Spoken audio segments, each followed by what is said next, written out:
What if you could skip the stress of trucks and movers and just move by train? The truth is, it is possible, but it comes with some huge limitations. If you're planning a long-distance move and wondering if rail could be your secret money saver, I'll break down your options, the costs, and what you really need to know before you go for it. The idea of moving by train feels almost romantic. You picture yourself gazing out the window at the passing American landscape, knowing your belongings are safely chugging along behind you, all without the headache of driving a giant truck or dealing with movers.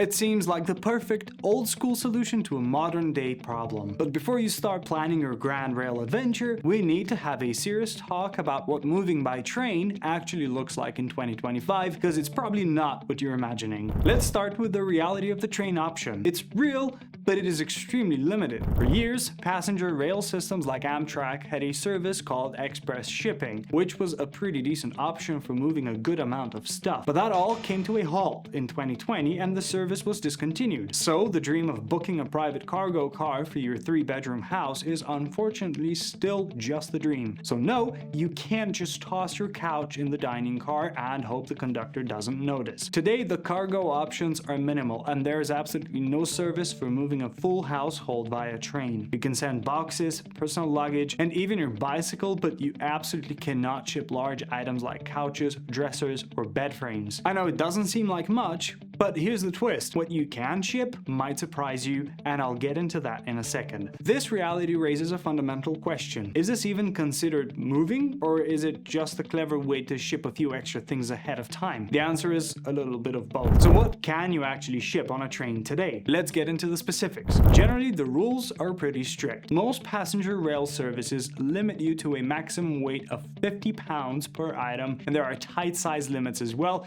usually around 3 feet by 3 feet by 3 feet. This makes it a great option for shipping boxes of books, clothing, kitchen supplies, or small electronics. It's a fantastic way to send some of your belongings ahead to your new home so they're waiting for you when you arrive. Pro tip, pack your boxes like airline luggage, height, labeled, and underweight. The station attendants will thank you. However, it is completely impractical for moving any real furniture or the contents of an entire apartment. You have to think of the train not as your moving truck, but as a helpful supplement to your main moving plan. It's an and solution, not an or solution. For example, you can ship your boxes by train and rent a small truck for your furniture. Now let's talk about the cost, because this is where the train looks very attractive at first glance. Shipping a 50-pound box from one side of the country to the other might only cost you $60 or $70. When you compare that to what you'd pay for traditional shipping services like UPS or FedEx, the train is often significantly cheaper. But this is where the hidden trade-offs come into play. Imagine paying just $65 to ship a big box of books across the country. Sounds amazing, right? But then having to rent a U-Haul just to get those books from the station to your new apartment is where those savings vanish. This is the biggest catch. There is no door-to-door service. You have to physically bring your items to a participating train station, and then you or a very kind friend has to be at the destination station to pick them up. On top of that, not every Amtrak station even accepts cargo, so your options might be very limited depending on where you're moving from and to. Those incredible savings on shipping can quickly disappear once you factor in the cost of a rental truck, gas, or hiring labor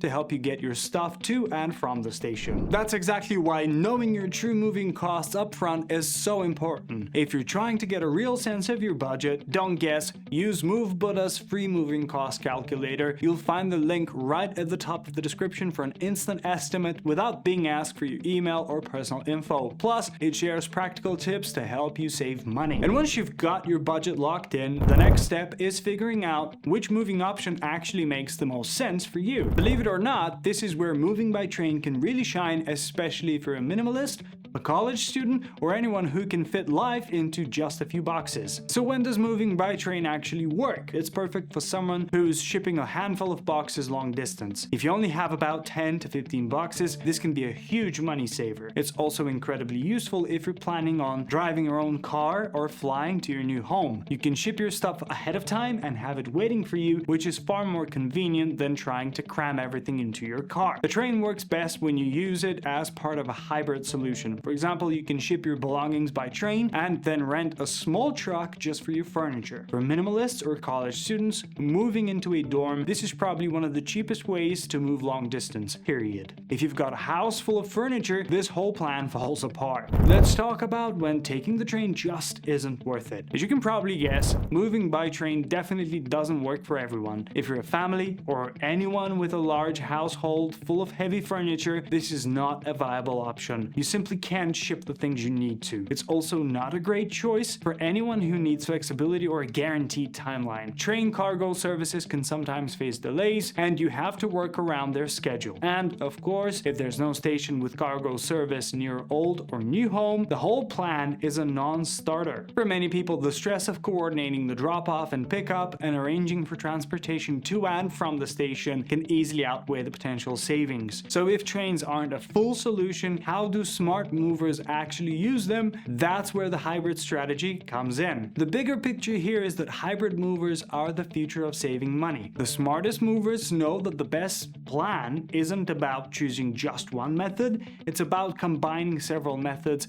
to create the perfect balance of cost and convenience for the specific situation. A train alone is not going to move your house, but it can absolutely be a tool to cut your costs. Your bank account will really feel the benefits when you ship a couple of boxes by train, rent a small truck for your furniture, and end up paying nearly half of what a full service move would cost. The real strategy is about looking at all your options, rail, freight companies, rental trucks, and professional movers, and mixing and matching them to fit your needs. Your ultimate goal is a move with less stress, a lower cost, and a plan that actually works for you. So yes, you can move by train, but only if you play it smart. For small shipments, it's affordable. For full moves, it works best in combination with other services. But if your real focus is saving money, I've got you covered. Click on this video and I'll walk you through the exact steps to slash your moving budget and potentially save thousands.